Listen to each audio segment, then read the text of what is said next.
Thank you guys so much for joining me here today. I've got Elizabeth Pollard, our Deputy Secretary of Science and Technology. I've got Deputy Secretary of Health Carter Kimball with me. And safely proceed with phase 1 of our plan to safely measurably reopen on May 1st. Our hospitalizations, I want to show you this slide here, continue to decrease. Well, we announced our surge plan back on April 10th, 160, and have slowly trended down this entire month of April. Today, we sit at 288 hospitalized COVID patients across the state of Oklahoma, even though our capacity we've built for 4,600 hospital beds. The White House guidelines, they have 4 gates for states to safely reopen, and we continue to hit all 4 of them in the state of Oklahoma. I wanted to go over those with you. Now, gate number 1, this measures how many people are going to the doctor and reporting symptoms. It's a downward trajectory of influenza-like illnesses and COVID-like syndromic cases. So you can see the trend line is going down there. Both of these continue to trend down. Gate number 2 covers the number of cases. It's a downward trajectory of documented cases within a 14-day period, or a downward trajectory of positive test percentage. As you can see, our 7-day rolling average is going down for the month of, since April 10th was the day that we started to measure 14 days from our announcement last week. And we're continuing on that downward trajectory. Here's another thing Oklahomans need to keep in mind. We are testing significantly more people each week. So we're going to continue to still find cases in Oklahoma. I've been consistent with Oklahomans. We still have coronavirus in the United States. It's still in the state of Oklahoma. We're still going to have people get this. We're still going to have positive cases, but our rate of positive cases continues to decline. When we first started testing, more than 10% of everyone that we tested came back with a positive test. Now, for every time we test someone, it's coming back at 6.1% are positive. So in other words, for every 1,000 people that take a test, 61 are coming back positive. That means 939 are coming back negative. Last week, we increased our testing by 36% from the week before. What's exciting about that, and we want to continue to increase our testing, but our total number of cases actually declined. So the week of 4/17, we tested 13,000, and we had 676 new cases. The next week, we tested 36% more, but yet our positive test cases went down to 656. The final gate covers hospitals. The White House metric is that we have to treat all patients without crisis care. Again, we have 288 patients compared to 4,600 hospital beds in our state. The second part of that test, the second part of that is testing in place for at-risk healthcare workers. I'd like to invite Elizabeth Pollard, our Deputy Secretary of Science and Innovation, to come give us an update on some exciting developments that we've got going here in Oklahoma. Good morning. So it was just 6.5 weeks ago where we had completed just a few hundred tests for COVID-19. And today we will pass the 60,000 test mark. It's a very exciting accomplishment, going from the bottom of all states in the U.S. to right in the middle of the pack. And we will continue to improve upon that in the coming weeks. We have done that by partnering across the state. We've shared our relationships with OSU, OU, with the Public Health Department, and really driving strategies to leverage the technology that's in place at those universities, and then creating commercial partnerships with the agent suppliers to be able to test as many one of the big announcements for today is that the diagnostics laboratory at OSU will be submitting a EUA for saliva-based PCR testing. So this allows us to now move from nasal swabs to saliva testing within the state. This is a huge benefit, especially for those long-term care facility residents where getting a nasal swab can be challenging and uncomfortable, but it also allows us to more quickly and adaptly process samples as people are coming through what we've called our swab pods, which may not be an appropriate term going forward. But we took the opportunity to look to Rutgers University once again, where we developed a relationship with the Dr. Andrew Brooks Laboratory at the RUCDR Infinite Biologics Lab located there. And he is the first lab in the country that announced that they had validated saliva-based testing and have replicated the test that they have put in place at the diagnostics facility. So as early as tomorrow, we will begin testing saliva-based samples. Very exciting. Another opportunity that we're working on is to enable more swabs in the state. We have been working on 3D printing of swabs within the OU and OSU communities, and we're hoping to have those validated soon. Last but not least, we have also begun doing serological testing and started some surveillance testing randomly across the state 2 weeks ago, and we continue that this week. But we will be focusing on specific zip codes going forward with known patients through a partnership with ODI under an IRB study to really understand the spread of COVID-19 across our population. So a lot of great accomplishments. I'm going to now turn this over to Carter Kimball so that he, Governor? Sorry, Governor. Thank you so much, Elizabeth. So proud of you guys and what you're doing, the partnerships you developed with Rutgers and making Oklahoma the leader that we know we are in testing to make sure we keep Oklahoma safe. So you guys are doing a great, fantastic job.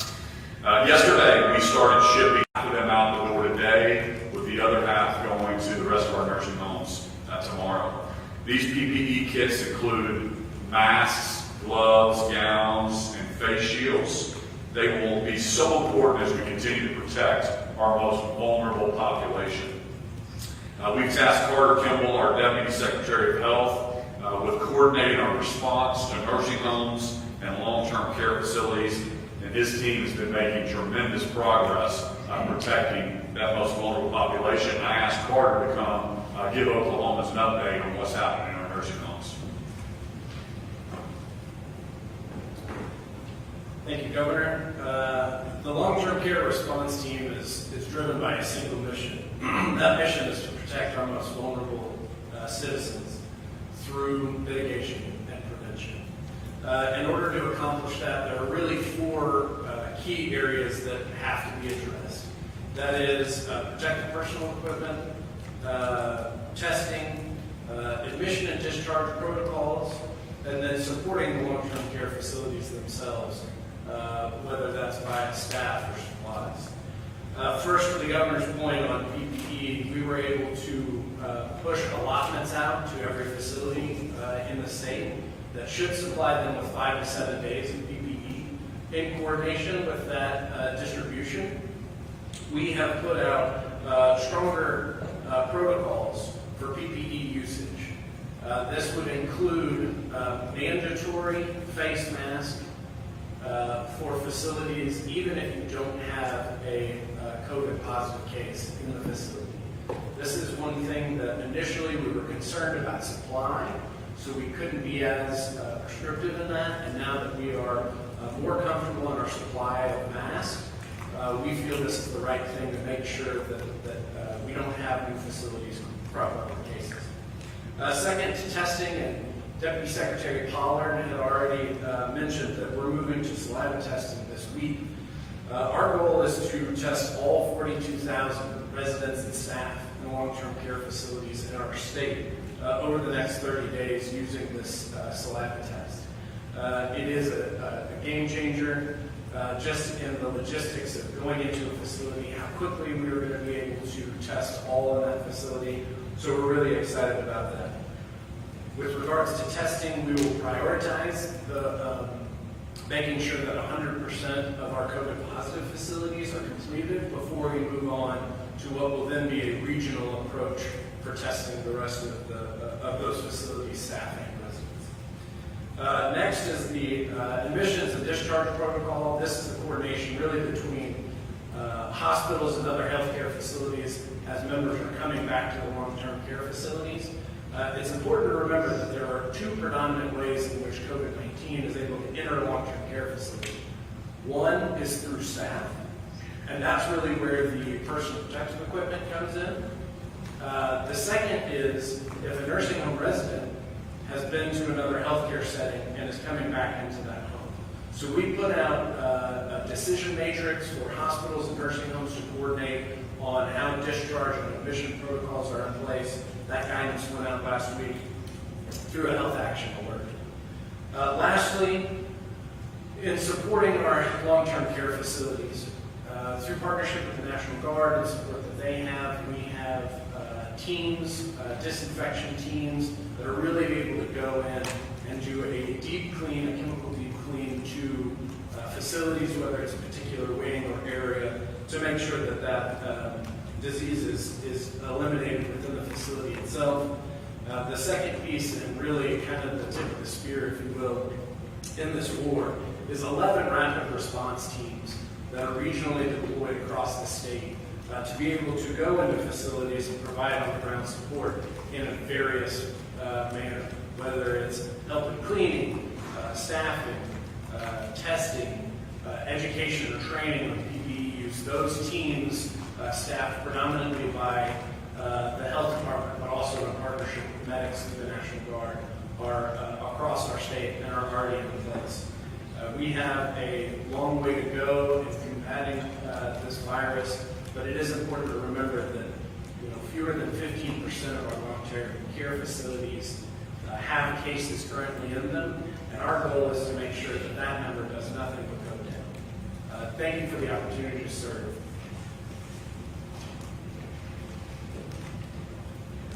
Thank you so much, Carter. You guys are doing a really good job, and we had a good meeting yesterday with the Nursing Home Association and some of their folks.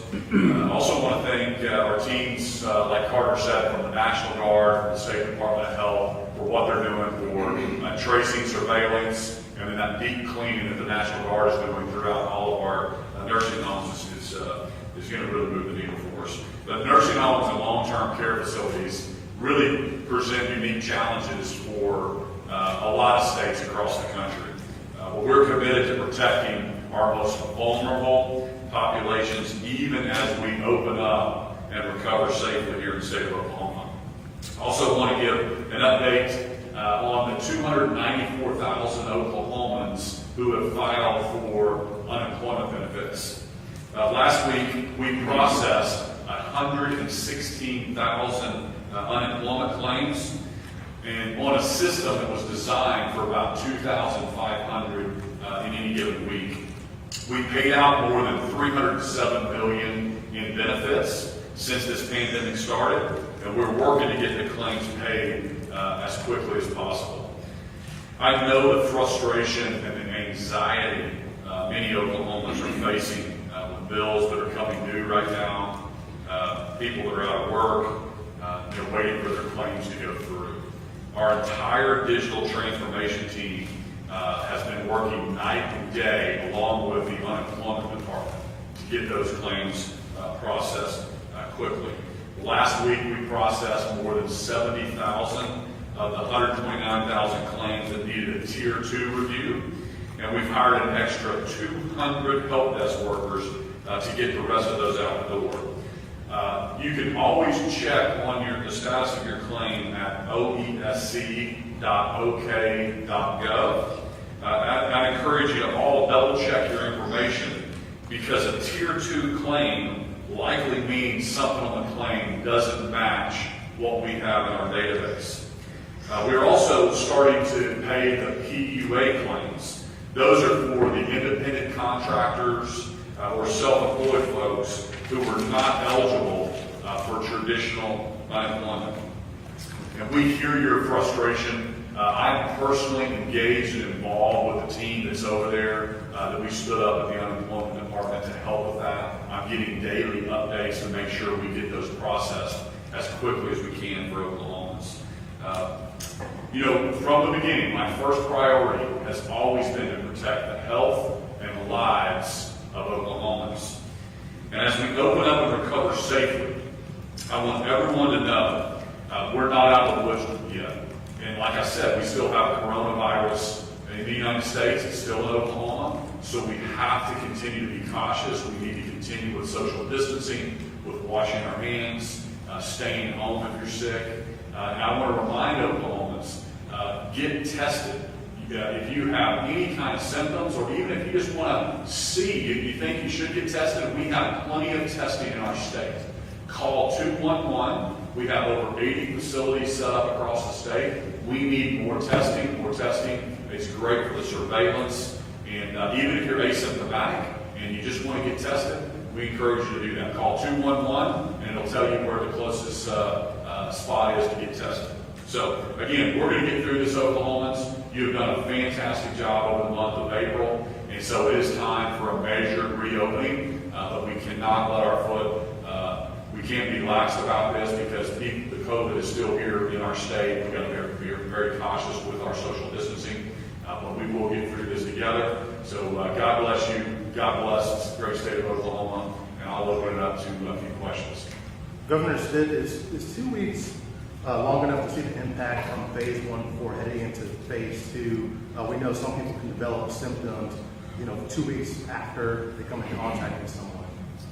Well, the 14 days is something that the White House has laid out as one of their gates. And the important thing is we're going to be watching that data. My health department is watching the stats, the leading indicators on the percentage of positive tests that we're doing. And if we see anything move in the other direction, we can always extend those phases out. But we think 14 days with the research from the White House guidance and our own experts in the state, that's a reasonable time to kind of watch the data as we measurably start opening things up. Governor, are you concerned? Tulsa County has always told us that we would peak today as infections and then mid-May hospitalizations. Are you worried that you're opening the door a little too early? I mean, it kind of seems like, it feels like we're ending the birthday party without cutting the cake, almost. Are you worried this is too soon and the numbers are just going to climb? Well, these are tough decisions, and I know a lot of folks are concerned about the decision, and it's easy to delay or say, hey, we should push this decision making out. But the facts are the facts. You got to remember why we did 15 executive orders. On March 15th, I signed the first executive order that said this is a state of emergency in the state of Oklahoma. It's why I said the safer home population. And there's 15 executive orders for a couple reasons. Number one was to build capacity in our healthcare system, to make sure that we did not overrun. It was also to start building supply in PPE, and it was to flatten the curve. It was never to have 0 cases in our state. That's just not practical. But it was to make sure that we were healthy and we were responsible and we had the capacity in our hospital. So the fact of the matter is we peaked at 560 hospital beds on March 30th, and we've continued to see that trend go down. And we have 288 hospitalized folks across the state, and that's too many. I want that to be 0.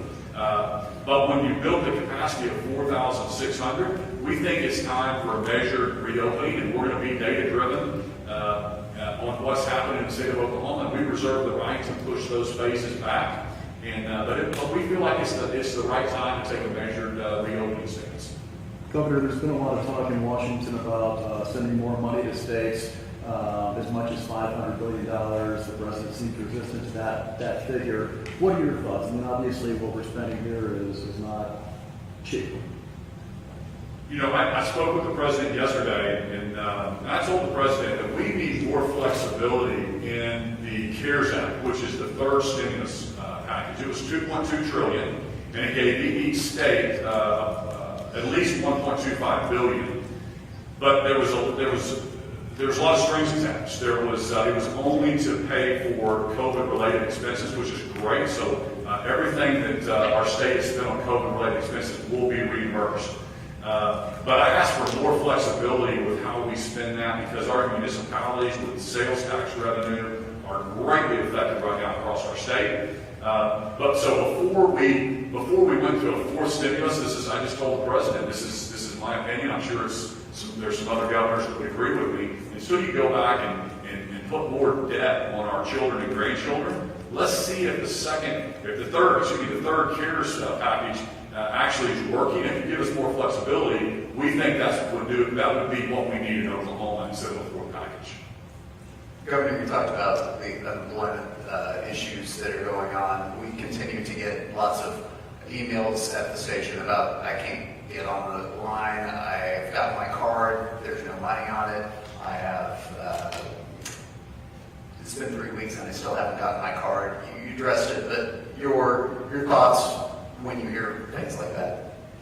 Yeah, it's very frustrating for me as well, and I talked to some House and Senate members. They're getting calls from their constituents. I know you folks in the media are getting calls as well. That's why I put my best team on it. I've got our digital transformation team on it. I've got Steve Mark and his team, David Ostrom and his team. We've got over 200 employees on top of that department helping get through the backlog. You got to remember, that department was built, we would have average about 1,800 a week, and this is just unprecedented time. So we've gone all the way, we've got 294,000 claims just since March 15th. So we had to stand up a whole new call center. I'm excited about that. We've got those wait times down. We're waiving, and we're going through some batch processes to get those out. And you just heard we got 116,000 claims out yesterday, the PUA claims. We're one of the first states to actually get those out the door, so that was a whole new system. You never were normally allowed to get unemployment if you weren't a W-2 employee, if you were a contractor. That was a whole new system we had to stand up. So I hear Oklahoma's frustrations. I'm getting daily updates. I've got our best team working on it. And we've got some great employees over there. We just had to work through some of those technology issues that were really, really old and antiquated, and we weren't built for this many claims. We also, I don't want to get too technical, but the vendors that were providing those cards, also we're doing that for tons of other states, and that also got backlogged as well. So we're looking for either printing checks, standing up and printing our own cards here to get those out to Oklahomans quicker. I'm trying to waive every requirement I can from a federal relationship level, because I know how important it is right now to get those dollars in the hands of Oklahomans who are trying to pay their rent and have their own obligations and lost their job due to no fault of their own. So I'm with them. I'm on top of it. We are getting the team together to get those claims processed as quickly as possible. So be patient. Give me another week, and I want to have this thing wrapped up, and I want to have those claims out. Governor, could I ask Secretary Lockridge or Deputy Secretary Kimball a question? April 7th, we were invited out to the state strategic stockpile where the PPE is located. It's going to be 85 degrees today. It was rather warm there. I remember there were some big fans. Is that facility, does that have central air conditioning? Because I know on the packaging for a lot of PPE it says 86 at the top temperature. So is that a consideration as we move into the warm summer months?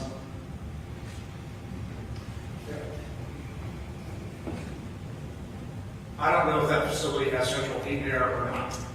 We will circle back, but to the extent that that's an issue, we will certainly move those and can potentially receive those shipments in. As we know, those are moving in on a daily basis. But to the extent that that jeopardizes them, we have protocols in place to make sure that we stay within boundaries. So, good question. I can't stipulate as to whether there's central air or not, but what I can say is our response will be to protect those stores. We work far too hard with far too many people to jeopardize those. Thank you, Secretary. I got a question about a graph. Can we pull up a graph real quick? It is 7-day rolling total for COVID-19 new cases. Sure. Pull that up real quick.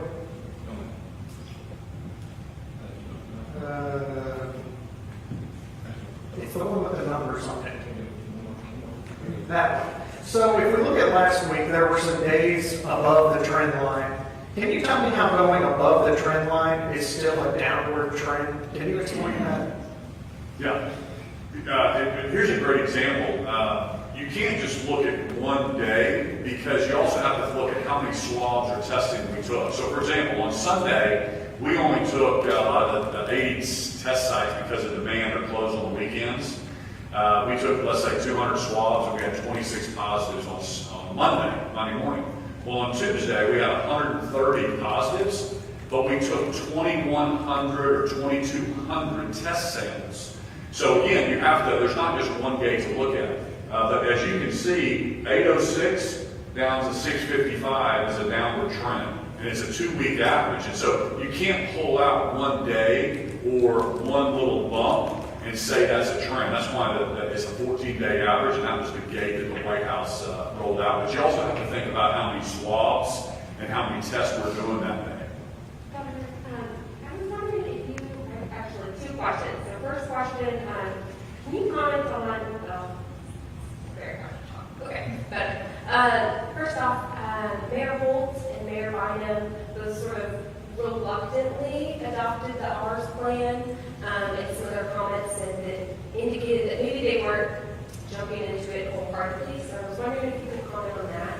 And then this question may be better for Elizabeth. I'm curious, how many can be tested with the saliva testing?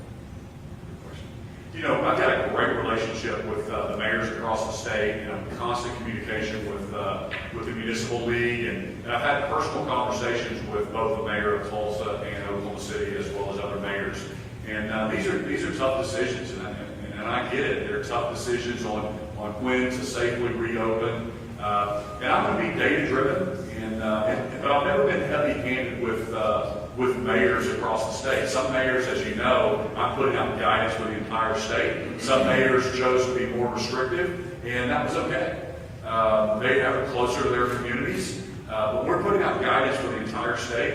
And you saw last Friday we had some personal care businesses open by appointment only, but we didn't mandate that. And that's just not who I am. This is a guidance. It's a collaborative effort. And we've been sharing data with mayors from the two largest cities the entire time, and been very transparent with them. I believe I can't comment to exactly what they said in their press conferences or why they said it, but I believe that they're on board to safely reopen on May 1st, and we think that's the right measured approach.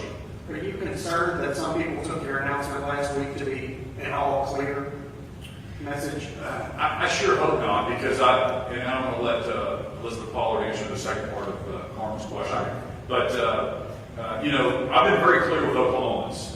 We cannot take our foot off the gas here. We have done a great job in early April. I said, the better we do in April of social distancing and working from home and, you know, limiting our trips outside and those kind of things, the better off we'd be and the quicker we get back to normal. But I've always said we still have COVID in Oklahoma. It's still in the United States. People are still going to get it. We have to be cautious. I'm going to continue to update Oklahomans every week and give them the data, what we're seeing on our trend lines. We cannot overwhelm our healthcare system. And remember, that was what we did at the very beginning to try to protect our healthcare workers, the system, because in March, they were predicting 5,000 hospitalizations. If you remember that, the modelers early on were predicting we were going to outrun it. That just hasn't been the case because Oklahomans have done such a fantastic job. But we're not out of the woodwork, so I don't want anybody to misunderstand me. We have to continue with the social distancing. It's a measured reopening. And on Friday, we'll have some dine-in restaurants. We'll have some things. They'll be spreading out 6 feet apart. We'll have disposable menus and those kind of things, and extra cleaning and masking of the folks. But we will watch the data. We think it's time for measured reopening, and I believe that Oklahomans are with me. They understand we have to do this. They also understand it's not time to take our foot off the gas. And let me bring up Elizabeth. So as we discuss partnerships, one of the partners that we have in place is a service provider called Microgen DX located in Lubbock. And we have contracted with them to do all of the long-term care facility saliva testing over the next 30 days. But incrementally, of course, we have the OSU Diagnostics Laboratory that can process well over 1,300 and can scale up from there per day. So there's a huge opportunity for us around the saliva capacity that we have. Thank you. And that just, do you understand, just to reiterate or underscore what she just said, we made the decision to test all of our nursing home patients and the healthcare workers inside our nursing home facilities as a proactive step. And that saliva test, I think the only state that is doing that in our nursing homes versus the more invasive swab test, especially on our elderly population. It can be very combative, it can be a problem. And so we really wanted to get the saliva test up and running for that most vulnerable population. Governor, we've had some readers asking questions about your governor's bounce back advisory group. There are basically two groups. One group in the state that's been heavily affected economically by the pulling back, by social distancing, and then there's another group, mostly essential care, essential workers who are working in hospitals and nursing homes that are at great risk right now because they're still going to work. So our readers have been asking about why there's such a imbalance on your governor's bounce back advisory group. There's mostly groups of people on there who have an interest in getting the economy going again, and our readers have noticed a lack of people on there who would represent whole groups of people who are in great danger right now delivering essential services.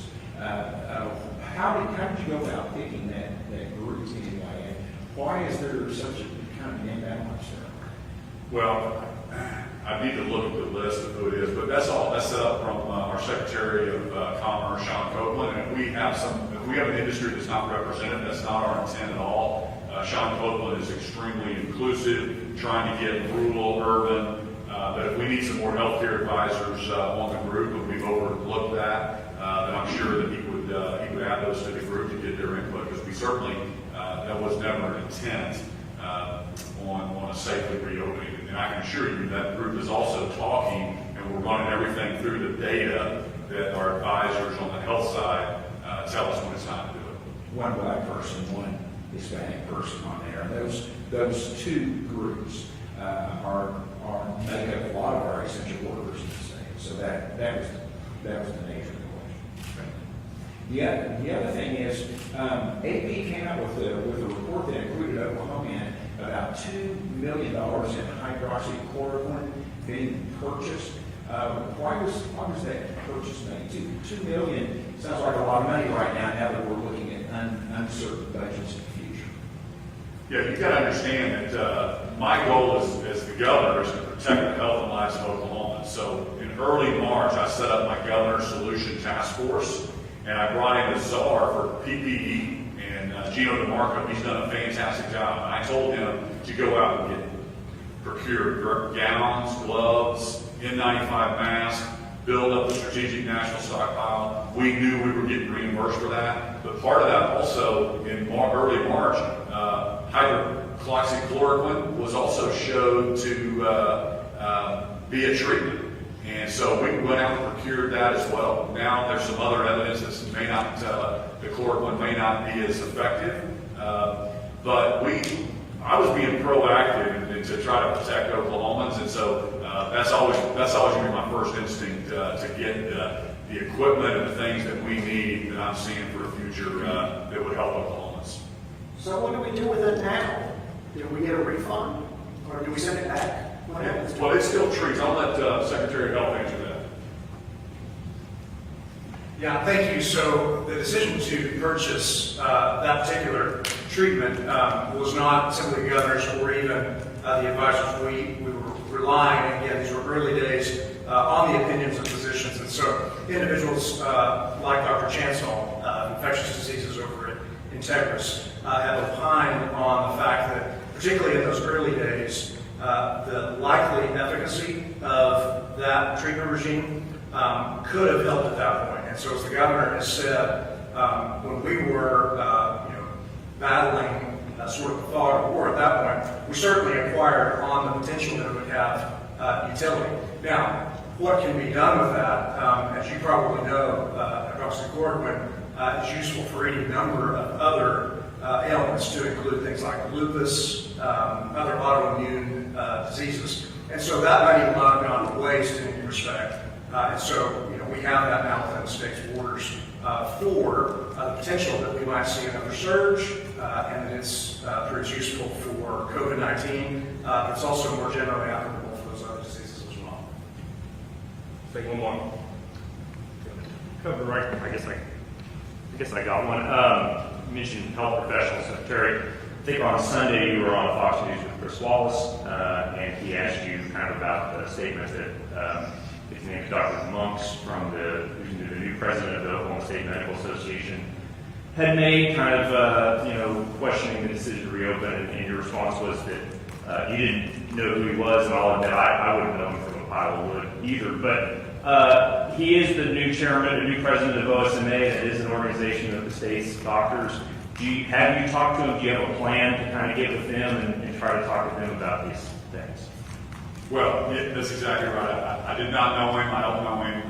He just took over that role. So Dr. Larry Bookman was the former president of the Oklahoma State Medical Association. He's the one that I had a relationship with. And even as of yesterday, on their own website, it still had Dr. Larry Bookman as the chairman of that organization, or the president of the organization.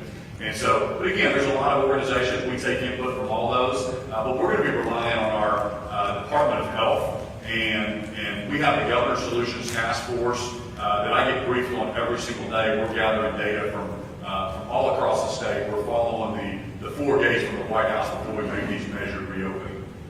Secretary, do you want to say something just real quick? Important to note that Dr. Monks, again, began, I believe, on April 14th, was the transition from Dr. Glickman, with whom the governor had, again, a great deal of contact. But I just wanted to reiterate that Dr. Monks joins a group of other providers, representatives from the OOA, from dentistry, from nursing, from pharmacy, with whom we have multiple times a week conversations. So we had been engaged with Dr. Monks, so the fact that the governor had not yet had a chance to engage with him was really a function of the newness of him in that role. Sure. Thank you. Thanks, everybody.